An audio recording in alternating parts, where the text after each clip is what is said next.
the heat is just constant. It is hot. Welcome to a podcast at some time of day where it's still 80 plus degrees. Remember how a while back you said that, like, man, it's so crazy. There's ash all the time near me. Oh, we woke up to ash on our cars this morning. Cool. There's no fire near us, but there's ash on our cars. We park inside, and there is a fire near us. So, is there ash on everything else that's not your cars? It's pretty light currently because the wind is blowing towards you. Funny. Yes. 17,000 acres, last I heard. So I think we eclipsed as a state. We live in the state of California, as you could probably guess. 2 million acres burned this season so far. Cool. I've been reading a lot of documents about like old school California before fire prevention and stuff. And like 1 million acres a year would have been common prehistorically. Yeah. I mean, I imagine that. Yeah, it's tough to say because, like, for a while the rules were like fire prevention at all costs. Right, and snuff it out now. Yeah, and that's not actually what they do currently. No. But in a lot of cases, you know, the controlled burns and stuff is something that they didn't used to do at all, right? And isn't accounted for in those statistics even generally. So yeah, now the philosophy is to just save structures if you can. Right. And like, you know, I continue to make the argument that, hey, maybe we shouldn't let people build this deep in these canyons, and maybe they should, you know, you should be able to sign a waiver that says the fire department isn't coming to save you, and if there's a fire, bye. Like I just people are living too far out there, man. You can't just go live in the middle of the wilderness and expect the fire department to show up and save you. Like, that's just not how cities work. There's a lot of communities that are already built in these canyon areas that we could do a lot of prevention to protect that we don't do. And, you know, in some of those communities, people are responsible for clearing brush, and then they don't do it. And then their houses burn down, and then the government bails them out. Like, you know, it's a process, man. There's a lot of problems on all directions. Yeah, I think that's not the biggest of them. I think the number of those houses is small enough that the issues there are larger issues at play than specific homes already built in canyons. I think that you're right about homes that are going to be built, especially that they just slap on the sides of hillsides and there's no fire break. You get a great view there, Andy. Like the middle of a hill. Looks how great it would be. Yeah, and the fire burns right up to your back door. Or your ground floor, depending on how you build your house. I've been in those homes. It's not fun or pretty. Welcome to a podcast that we haven't introduced yet. It's We Were Gamers. JJ's here. Hello. Andy's here. Michael is on a assignment. Yep. And we'll return hopefully next week. We'll see. But it's a holiday. We're recording on a Monday. Happy American Labor Day to everybody. Take a minute to think about all those fun and exciting things you get to do, like take days off, etc. Could use a few more of these, man. I'm just saying. I think that has been borne out this year, don't you think? What if more holidays? What if maybe? I feel like that's a really reasonable request. At the beginning of the year where there's those big gaps, maybe we could squeeze another one or two in there. Yeah, throw one in on like, it doesn't need to be in like, October or November or December. Those are busy months. What about like June? June could use a day off. Sure could. Like July. July's got one. Okay. August doesn't have anything. What about August? What if summers just became work from home? Well, I think more reasonable companies will begin to do that, actually. I think that working from home is going to become a lot more common because this proved to companies that they can do it, and in a lot of cases, the people don't become completely useless, right? I think you're right. I think borne out by probably my wife's company, obviously already is talking about, well, maybe, we can do this thing where if you really don't need to be in the office that day, You just tell your boss ahead of time and take you to working from home. And that is a much more my company similarly is doing something like that. And they're talking like, oh, I don't know that we're going to keep doing this forever, and it's just for now because we have to. And but they set up all this infrastructure for it. They allowed all this these connections and stuff. Like, why take them away if they can be useful in the future, right? I do think it's valuable for companies to think about the amount of money they've spent helping people work this way. Yeah. And not lighting it all on fire. Oh, and in a lot of cases, the company spent no money helping us do this, and we can do it anyway, right? Like, they didn't give me anything, and I'm doing it. And I know some people that had, Google and a couple others gave huge allowances to people to go out and buy work desks, and which, like for a company like Google or, other companies that maybe expect you to do more hours maybe in a week than I do. I can see that being reasonable, but they just expect me to work normally. I am working normally. It turns out I don't need to be there. And in some cases, I'm not as productive as I could be, right? Because I can't just go talk to so-and-so down the row and be like, hey, man, what is this or the other thing? And then get on with my day. You have to have a meeting now, and having a meeting is a giant pain, and that's like a waste of everyone's time. But, how do you... day down, I'm sure, yeah. Yeah, but, so it's trade-offs. They've shown some productivity increases. It can be. And it just depends. And people are different, right? Some people work better in that office setting. They have more, focus, and they can do things better. Other people, the exact opposite, right? The office setting is stressful. They don't want people walking by their desk all the time. They don't want to be talking to people or whatever. Yeah. And then at home, they can work better because you can focus and stuff. Right. So, it's just different strokes. I think it will be a much more common thing to work from home. I don't know that it will be like permanent all the time like it is for everyone now, but I think it will be an option, and people won't just be like, oh, why would you do that? It'll just be, okay, they're working from home for a week or whatever. Right. I think that leads in better. Okay. I think that's a good lead in to an email we got that I wanted to answer. I know, and this is true. We are podcast at weweregamers.com, an email address where you could send us email. We batch also emails. Subscribe to our YouTube. Yes. You can message us on platforms. You can send us tweets, Instagram comments. We batch emails mostly and then do a huge episode, like every 20 episodes or something. But this one was in relation to some advice we gave about building a computer, and someone was looking for service. So Alex asked that we had mentioned buying a Windows 10 product key on G2A. They were around $20. Was this the price you were referring to? Built a new computer, which I assume was maybe for working from home. And they wanted to grab a key so they didn't have to move stuff over. Yes, this is not an advertisement for G2A. I am saying that there are... Yeah, go ahead. You make your comment, but there are places out there to purchase these keys. The retail on those keys is around $100. So if you're able to grab one for $20 for the hassle from somewhere akin to that, I liked G2A because I got a digital key immediately through a company, and I made very sure to use my PayPal, so there was no credit card information given to G2A. Go with your comment. The correct thing you did there was not give them your credit card information. G2A is a gray market key seller. They take keys that people give them, either companies or individuals even, and resell them, right? So like the idea being that I have a key for a game that I purchased or got through a Humble Bundle or got through, some fell off a truck. However, the key came into your possession, right? Came with a video card and you don't want the game, or you have it already, whatever. You have this key and they provide a marketplace for you to sell this key. Consequently, the costs of all these games are like rock bottom. You can get games and stuff on here on these websites too, right?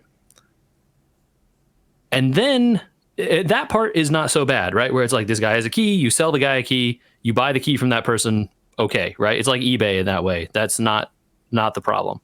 The problem is G2A markets itself as a storefront where they sell things. Whether or not maybe they have the inventory of those things or not is not exactly clear all the time. You can pre-order games on that place. How does that work? I have no idea. I think in yeah, the case of this specific answer, I want to be very clear. In this specific realm of possibility, a G2A like site for a Windows key, relatively safe purchase as long as you do not give them personal information or a credit card. Use a PayPal. I would say most of these kinds of sites, there are other ones besides G2A as well, to be clear. All of them take PayPal, and then all of them require you to jump through extra hoops to use credit cards. Those hoops are there for a reason. Don't jump them. Use the PayPal.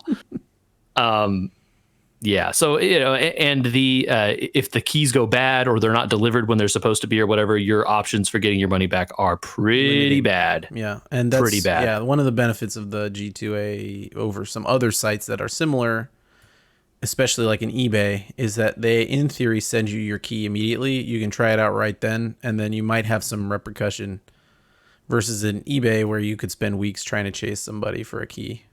Yeah. I've heard so many horror stories about G2A and other sites like that, relating to games mostly, not really necessarily about Windows. But, in general, I think the Windows keys, it's not like Windows is out there policing the legality of their keys that closely anymore. They just want everyone to be on Windows 10. I mean, you can still do that free upgrade from Windows 7 to Windows 10. Like, they're still allowing that, even though they said they stopped it years ago. So, it's probably pretty safe for that. It's relatively safe. I think that's a good enough answer there. So I want to get that out of the way because that's a timely question. So thanks for your email, Alex, and everyone else. We're batching emails together for another episode, so send them in to podcast@wewergamers.com. Yeah, please. All right. Hey man, how you been? I'm tired, buddy. Yeah. I mean, it's been pretty hot, so that's reasonable to be tired. How about it was like 111 on Sunday. That's above pretty hot. I would rate that in the like, dang, it's hot zone. You know what get really hot in the sun? Everything. Closed cars. That sit there all day. Also, things that get really hot. Apparently, phones. My wife's phone decided it was too hot and is now broken. Yeah, that's a thing. I've heard of that happen before. Phones that get left in really hot places, the battery's just like, no, I think you're trying to explode now. We're going to stop. I've heard people have said you stick them in the freezer and they get better. Okay. I don't know. I've never had that happen to me. I think this might be an Apple trip. But hey, we picked the hottest day of the month / year, maybe? Ain't over yet, man. Oh God, why you jinx? Speaking truth here. I know. We did some car shopping. Oh yeah, okay. I am curious how this went in the COVID era. It was very interesting. If you already knew what car you wanted, I'm already experiencing how you would buy a car. And that would be very different in the COVID era as well. Did I talk about our SUV on this podcast? I feel like you've mentioned that it's been in the shop a couple of times. California has a law called the Lemon Law. It's not actually the name of the law, but it's been called that. That is what it's known as, though. We have enacted it. And it is also present in other states. I don't know how many, but some of them have it. We have enacted it for the current manufacturer of our vehicle. I don't know if I'm allowed to say. I signed a piece of paper, whatever. Signed a non-disclosure agreement? It's unclear. You definitely had to sign one for certain types of dealing with this. I don't think you had to for this, but I'm just going to be better safe than sorry. Okay. Anyway. So we're in the market for a new car because the car that we used to have is gone. Because it sucked and broke all the time. Let's be clear. The car in general was fun to drive. However, if it drips oil all the time and never stops, even after you've taken it in for 7 repairs, It's time As I to go. said, it sucks and is broken all the time. Whether it's fun to drive or not is not relevant. Anyway, we wanted to step up in size to the 3-row crossover size. So we hadn't driven any of those really, except for the Ford Explorer. Which is, I mean, these are SUVs. That's not even SUVs. a crossover anymore. Yeah, I guess so. I mean, a lot of them are on car frames still. I mean, they're big. They're big, yeah. So So we needed you're, to do you're talking full-size SUVs here. not as big as like a Tahoe or a Navigator or an Expedition. Those are massive and on truck lifted frames and stuff. I'm talking like 195 inches long. You know, like a normal American F-150 pickup truck is like 230 inches long. Right. So, you know, a good 2.5, 3 feet shorter than a pickup truck, a big full-size pickup truck. Okay. But bigger than that Audi you guys got. Well, we got a small crossover. So the smallest one, in fact. So Yeah. or of the ones that manufacturer makes. Anyway. Yeah. So where'd you go? What'd you look at? How was the We experience? did 9 dealers, 13 vehicles, which was absolutely insane on a day that hot. That's too many, man. JJ, this might be the best thing to happen to car buying of all time. Okay. At almost all of the dealers, we walked in, said what we wanted to test drive. Some had different processes and amounts of things they wanted to hold on to from us or have us sign. And then almost all of them handed us a pair of keys and said, be back in 15 minutes. That's probably nice. I quite enjoyed it because you pull over, you could talk about the car the whole time. We had already done a lot of research on the features of the car, so it wasn't almost never anything that we needed to ask a salesperson about with these cars, knowing that, you know, the risk of going out to these places, they're almost all the same.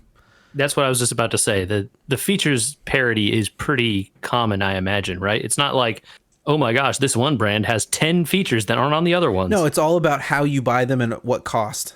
Yeah, right. like how do you want to option them, right? Like that's so the thing. The Japanese cars, the Korean cars, they'll give you adaptive cruise control at $30,000. Well, some of the American cars, you can't get your adaptive cruise control until $45,000. Some of the German cars, who knows when you get adaptive cruise control? Or it's like a $2,000 option that you Yeah. either get or you don't get, right? Right, exactly. So it's all about where you option the things in and what quote unquote value you think you're getting at a certain price point with all these vehicles. Unless you can move up to like the luxury class of cars. We have 2 kids, so we assume these cars are going to get beat up and luxury cars are in our future, not our current present. Seems reasonable. I loved it. I loved walking into a dealer and being like, I want to test drive that Hyundai Palisade over there. And then they were like, okay, don't crash it. Give me your ID. I'm just going to take a picture of it. Okay. So I'm more curious about like, were there any precautions being taken other than like obviously the guy not going with you, or you know, girl or whoever the salesperson? Except for one dealer, everyone was masked everywhere. Okay. It was unclear. Oh, let's call out this dealer. Who was it? No one ever go there. You gotta throw him under the bus, dude. This is Should I not say acceptable. the specific one or just the brand? Oh, you can say the specific one. They don't listen to this. That's true. Yeah, the Tustin Auto Center GM dealer. All right. Not good.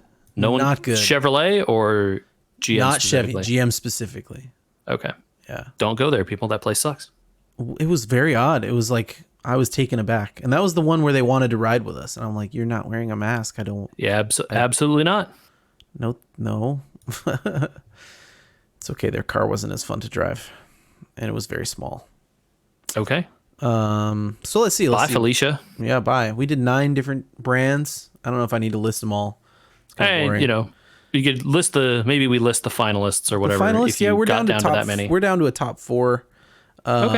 Which is the 2 Korean cars, the Kia Telluride, the Hyundai Palisade, which are the same car, but like essentially the same car. They drive Badge almost Brothers or whatever. exactly the same. Platform mates, I think they're usually platform called. mates. That's the word. I was trying to think of what it was. Mm-hmm. Badge Brothers is wrong. Platform mates is the thing. Very similar vehicles in their driving experience. So much so that once we drove the second one, we were kind of bored. We were like, okay, yeah, we drove this already. Extremely popular, those cars, I'm told. Yeah, they all have markup, which is a future problem that I can talk about with the COVID way of buying cars. But the VW Atlas, which is massive. Yeah, that's a full-size 3-row required kind of thing. It's huge. And Ford Explorer. Okay. All right. So, They seem like solid cars generally. I mean, regarded in all directions, I believe. I think you can just kind of, it's like you said, they're almost all very similar. You get nitpicky. I'm very glad even though it was a risk to do, the test driving part was essential. It removed 9 cars, from consideration. We drove that Subaru. Which one? The Forester? Ascent.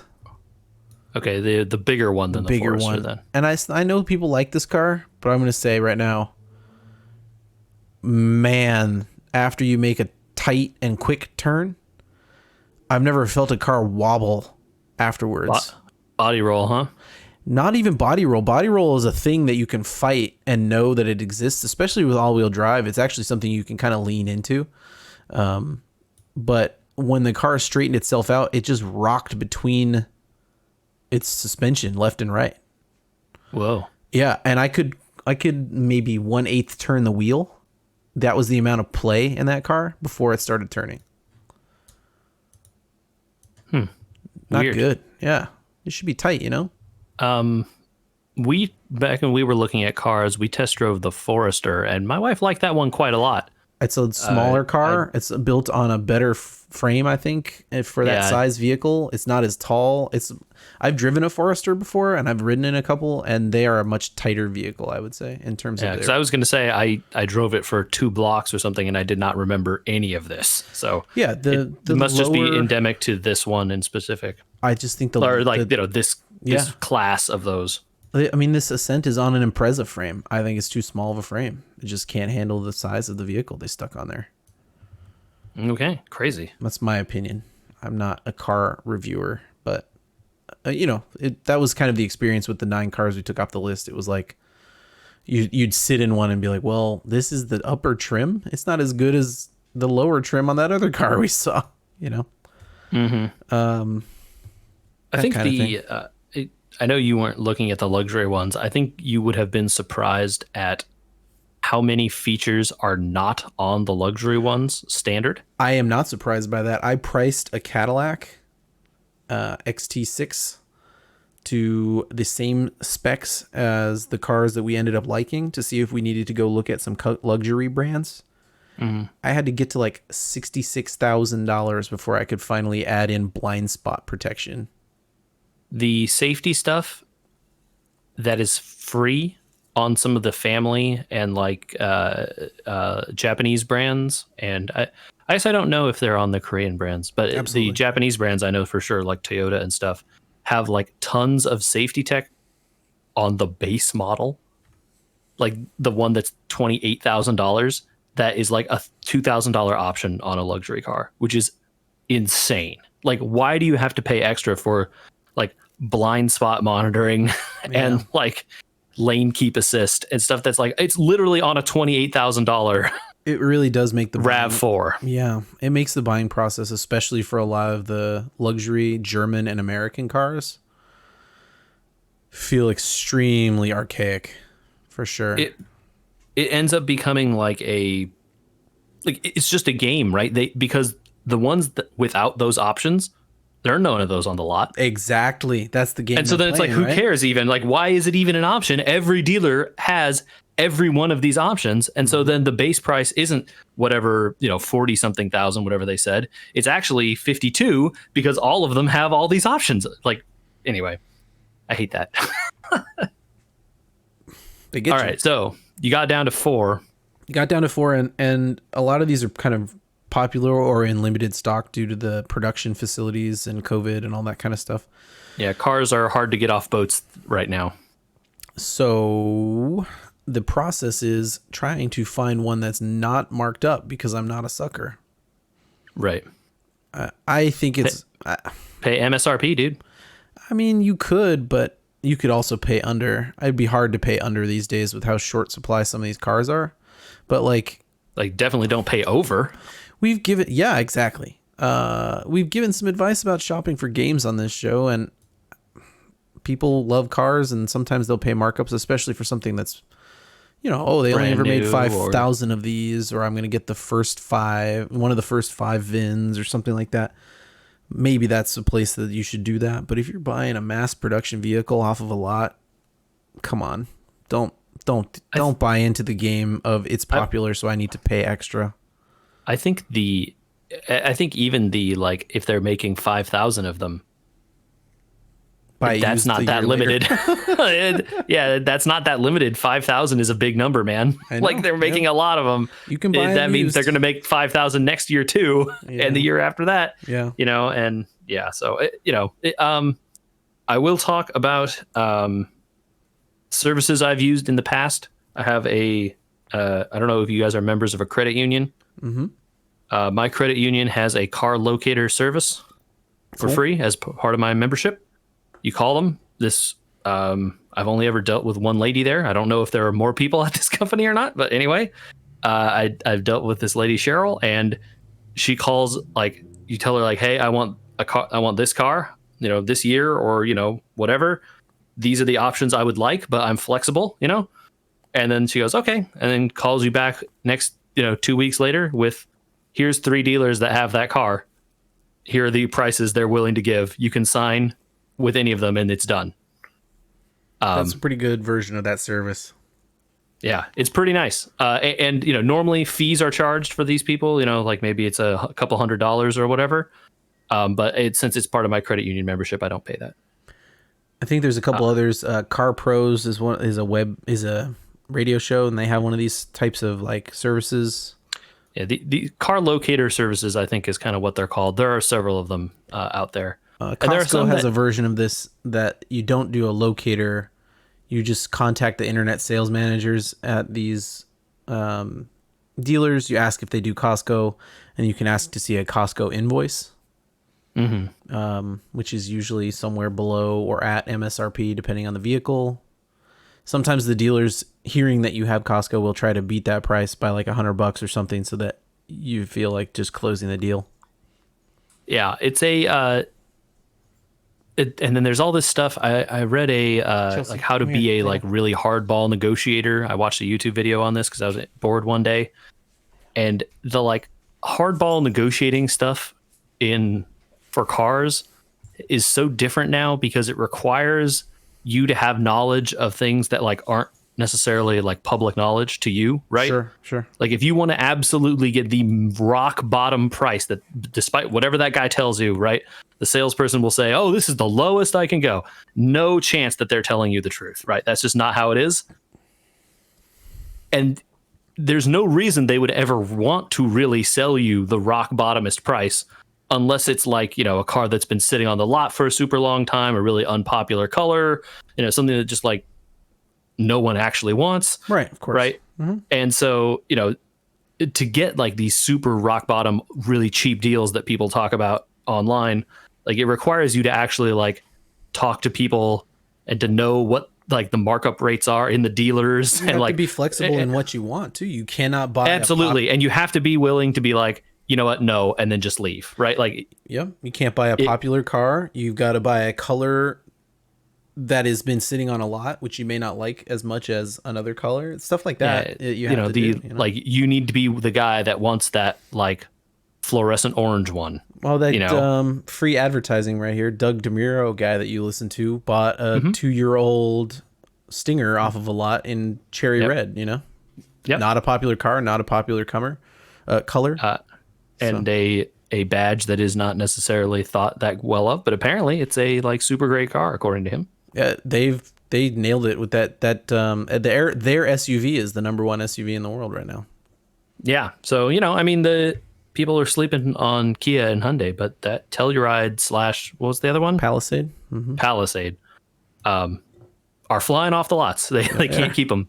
I've driven them, told. and the motors could be better because there's things out there that are turbocharged and drive like the wind.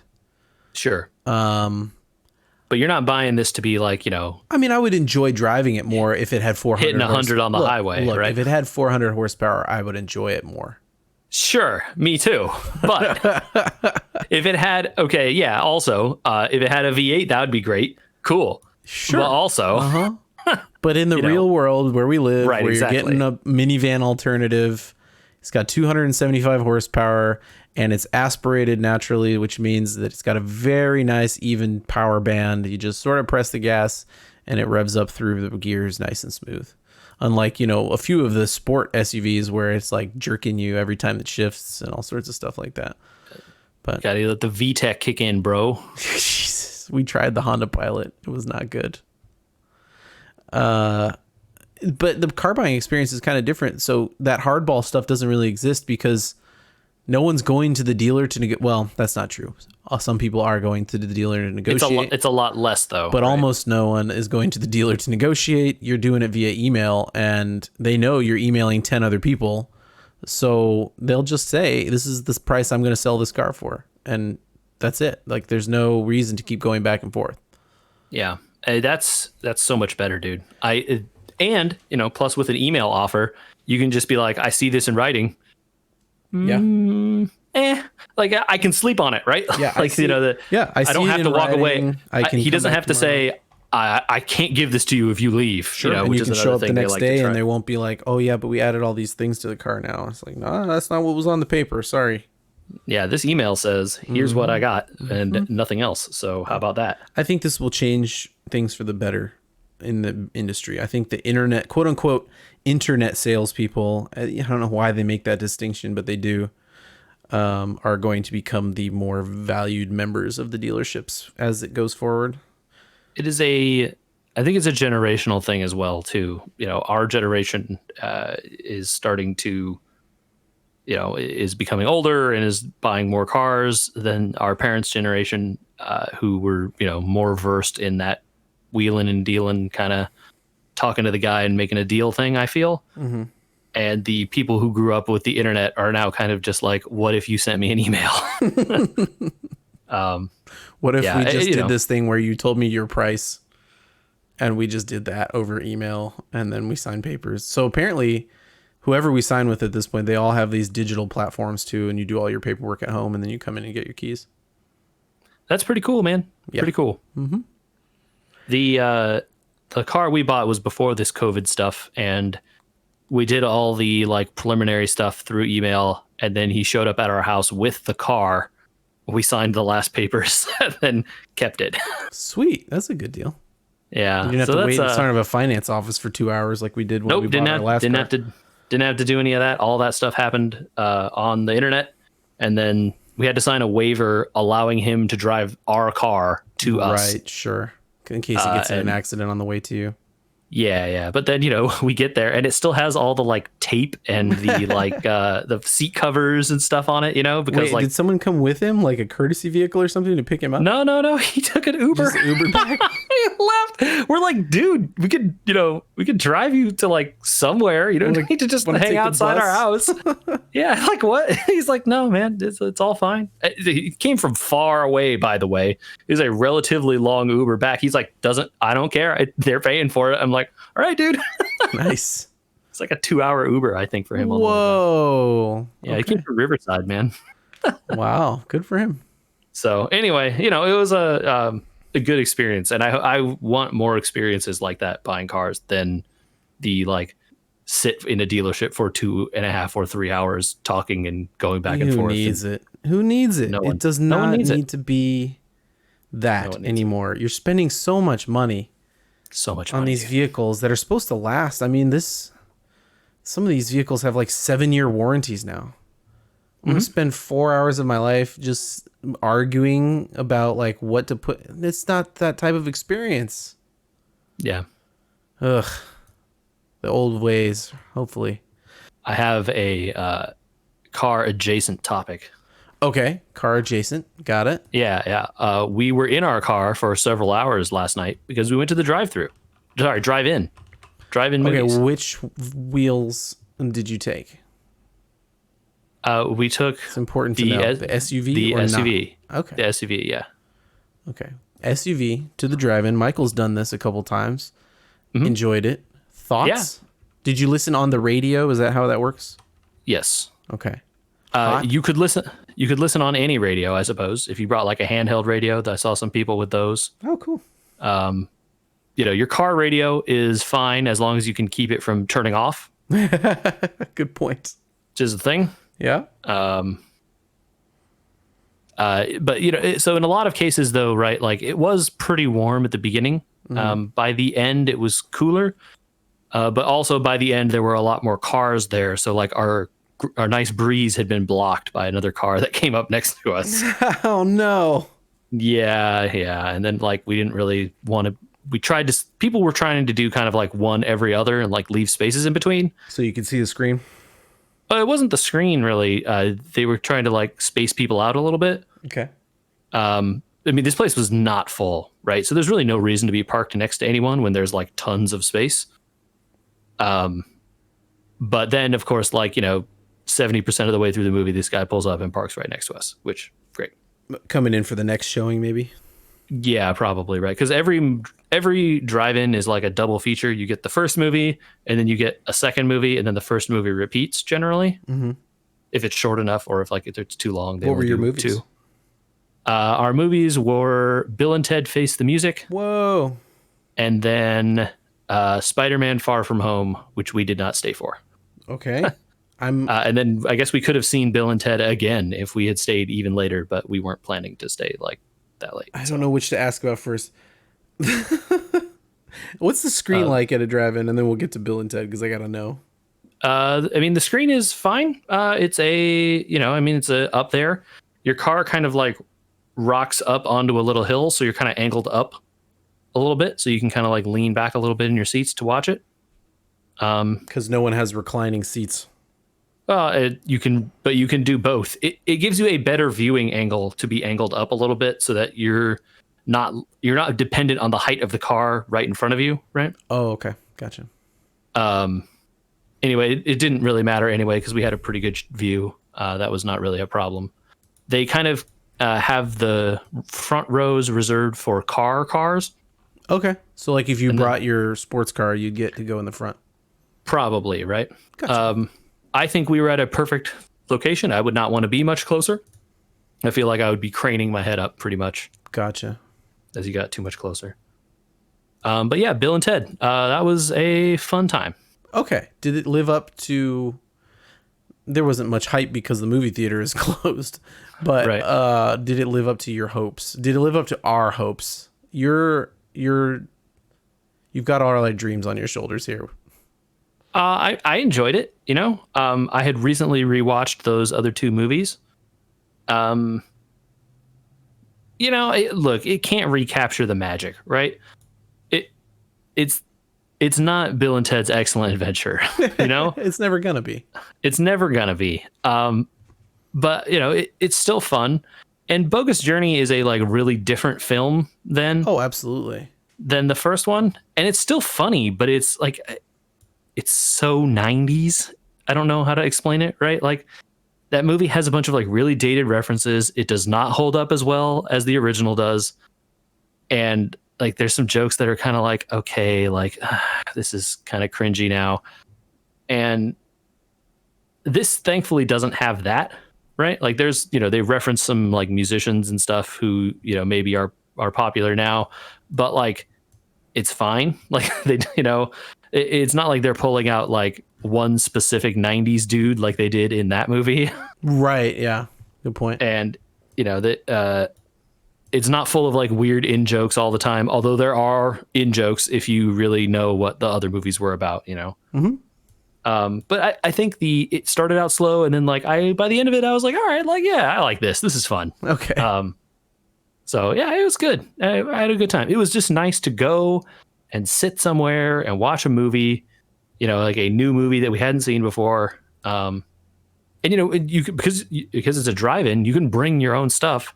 We just had a cooler with we threw some Reese's in there. We threw some a soda, threw some waters, popcorn. We popped our own popcorn and stuck it in a bag and brought it. Ooh. So we had all our own snacks. It didn't have to go anywhere. Didn't have to leave. There were restrooms over on the side, but we didn't need them. It was nice. Real nice. Also contributing to the non-crowdedness of this theater, this drive-in had 2 screens. The other screen was showing Tenet. I have heard this movie, and I have to admit, I've been so busy that I haven't looked it up. Tenet is the new Christopher Nolan movie. Okay. And Christopher Nolan famously saying, "I will not let my movie ever come out on streaming. It has to be in a theater. Theaters are the best." Blah, blah, blah. Okay. So they're showing it at drive-ins, apparently. Well, that's Christopher Nolan's prerogative, Yeah. He's an artist. But anyway, it was a new release at this theater, so this is the first week they had it. So there were more people going to that one than this one, which worked out for us. Okay. So yeah, good time. I would go back. I don't know that when the earliest showing at a drive-in is going to be 8:00 because you gotta wait for it to get dark. Dark. Uh-huh. And not just the sun be down. It needs to be dark. Sure. You're talking doing a double feature. You're talking okay, the second feature starts at 10:30. Or depending on how long the movie is, right? It's okay, well, Bill and Ted's a shorter movie, so maybe the next feature starting at 9:30. But still, man, right. Then if that's a 2-hour movie, now you're talking basically midnight, and right. then so that's a long night if you want to be doing all those movies. But it was fun. I would go back. Cool. I may not go back to Blaseball. Do I have to never look back as I leave you behind? Did the season already start? Oh yeah. Okay. Yeah, I mean they didn't. Andrew, they never stopped playing. With the holiday, I didn't know if they waited an extra day or something. I was out car shopping during the end of the last season, and I were the rich that were eaten. JJ. Bummer. There's a rule in Blaseball now where if you have too much money, it is redistributed. It is if you are in the top 1% of monies, your money is taken and redistributed to everyone else. Yeah. The 99%. I unfortunately was unable to spend my money in time and had to do adult things like car shopping, and I got hosed for it, thinking that I would have time before the season ended, but I did not. Oh well. Well, now we know. Yep. Got to spend your money on Friday to be safe. If you care. Yep. In this season, one of the decrees that got passed last season basically reshuffled all the leagues. Nice. So whatever division, the good versus evil thing, is all gone. It's now the wild versus the mild leagues. Wild and mild, baby. That's cool. I like that.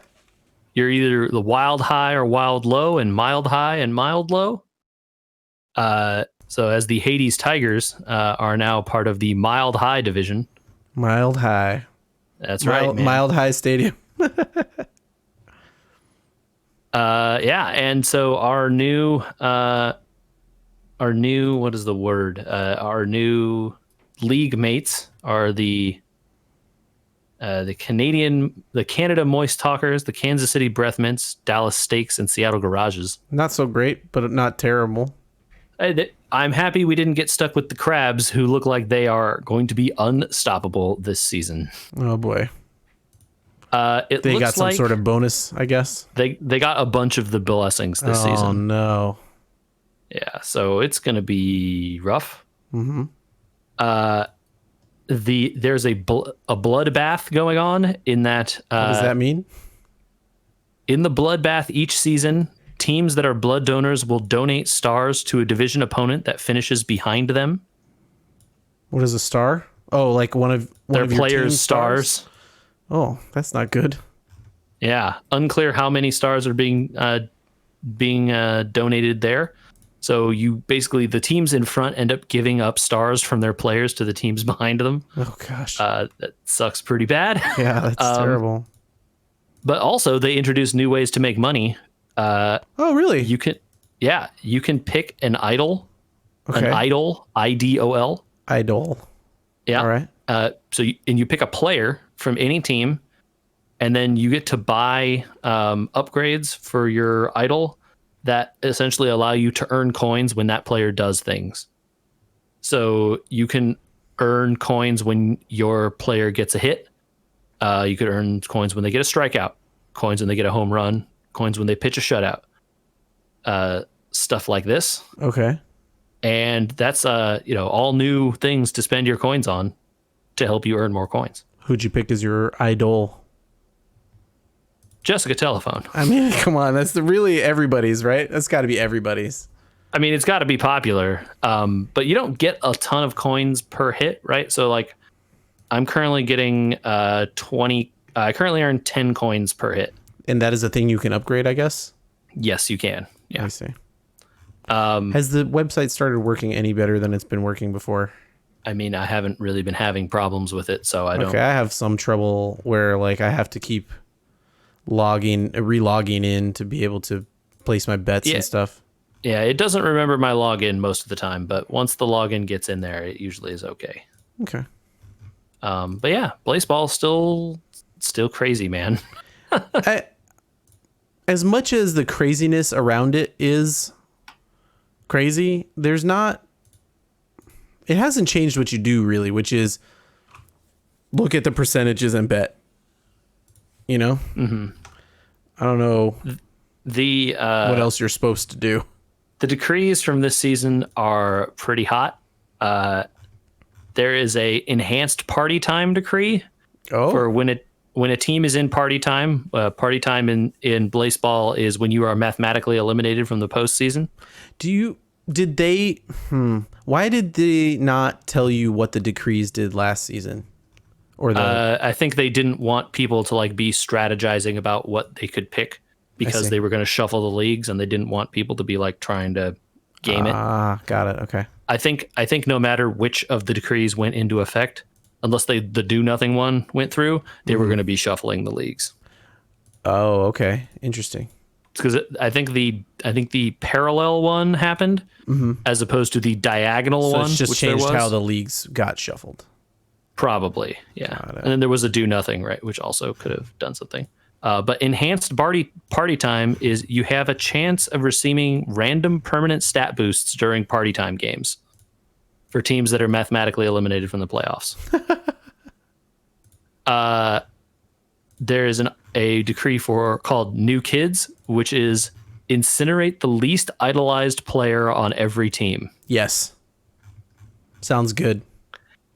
So whatever your team is, if they have some person who's terrible and no one likes, okay, Burninated. So you can only have one idol, right?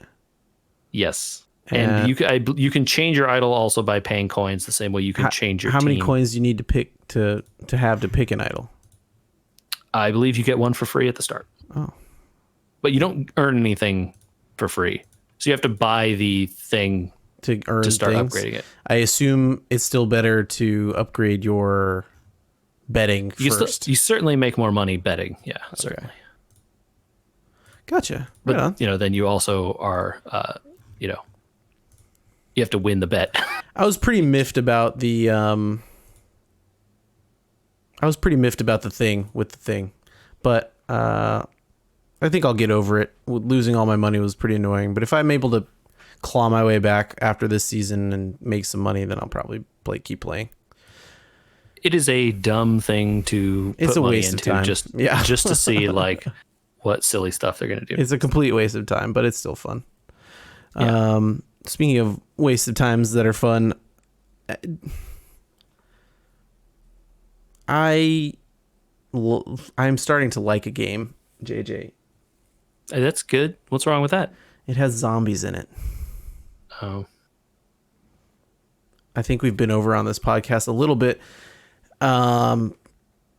it's hard to like a game for me with zombies. It's hard to like anything with zombies for me. I generally don't like the zombie genre, Walking Dead notwithstanding. It often is jump scares, and I don't need to keep going into it. It's not philosophical. I don't like it. Sometimes it scares me. Sometimes I think it makes for bad writing. Done, right? But like a lot of things, if you have exposure therapy to it, you kind of get used to it. And so that game, State of Decay 2, which I've been playing with that crew, I have become somewhat immune to the fear factor of that game. And I've actually been playing a little bit more of it recently. I think I like the genre more than I thought I would. Okay. I Are we don't talking know about the genre of zombie games? No, the genre of like, you had a good name for that genre where you got to go out and get resources and make. It's not a resource manager so much plate as spinning game. Not a plate spinning game because things is. don't keep coming crashing down on you. Oh, they don't come crashing down yet. That's You're not Yeah. spinning enough plates. Got to spin more plates. But the idea of like building up a base of things in the apocalypse and help that like make your base and all that kind of stuff. I mean, you're talking about like management type games. Management generally, right? type of game, yeah. I think I would maybe enjoy if someone made a look. Someone should make a Star Wars management game or a Star Trek management game like State of Decay. It might be the only game I ever play. That's all I'm saying. They We put did- zombies in it though, and then I don't. No, really don't do want that. Do not do the zombies in it. See, did but a the thing about State of Decay is that it's a zombie game, so they're gonna want to be like, oh well, zombies though. Yeah, I get it. But if somebody made that, there was a really hard thing we did the other night, and I actually had quite a bit of fun doing it. Yeah, you did a multiplayer thing. Yeah, it was a multiplayer. You have to attack these like essentially invulnerable zombie spawning bases almost, Okay. and you get like if you attack them, the like telepathic or whatever link of these things calls all the near ones, and it's hectic and scary, and it's like a different experience than the rest of that game, which is mostly like most of the time you're an invincible badass that can just kill all the zombies if you just walk around with a hatchet, right? That was terrifying. You had to have the right weaponry. You had to pre-plan. Even with the pre-planning, things were going haywire the entire time. We were all screaming at each other. Our poor friend of the pod, Dixon, lost a character to permadeath. It's the way of the permadeath. Yep. Yeah. It was an experience that we hadn't done yet, and it was exciting. Anyway, State of Decay update. Okay. Last update for the night. Should we talk some Final Fantasy? Yeah, man. How you been? Been playing? I have changed what I've done in that game Okay. based on your suggestions last time. I am playing the game as a wandering battle simulator. And it seems like the game they intended people to play. Putting gambits on the main character is a godsend. Oh yeah, dude. Oh please, yes. I was trying to play it like a Final Fantasy game. Keep pausing the menu, keep doing the attacks. Letting the game play itself. So much better. Oh my god. Yeah. Okay. Yeah, it's the game. Trying to manage all that is not only not needed, but actively disinteresting in the game because so many of the enemies are just like, who cares? They're You're just almost gonna murder, walkovers. Almost all. You're gonna murder this poor wolf, and it like even super wolf, the leveled up wolf that you meet later in the game, you're still gonna murder that wolf too. It doesn't pose any threat. So like, yeah, you just walk forward until your guys get into a combat, and then they kill you, and then it's over. So. Okay. I I'm glad that we talked about that. And Yeah. I am curious though. You said you changed how you're playing it. Is it making you like playing it more, or are you still just kind of like, eh? it's a hard question. I'm glad you asked it. I'm stalling while I think about it. I'm continuing to talk so that it's not dead air on a podcast. This is where Michael would be so helpful. He nods. He nods sagely into the microphone. I think that it increased my enjoyment of the battle system quite a bit. I've begun to dislike a lot of the level design of the game. Mm-hmm. When you say level, are you talking about dungeons, the overworld? Not the overworld so much as, the dungeons being like, well, I got to go down that dead hallway that I can see already. Because they give you the maps almost every time ahead of going through the dungeons. Like, I wish they always gave them to you ahead, but yes. What's that?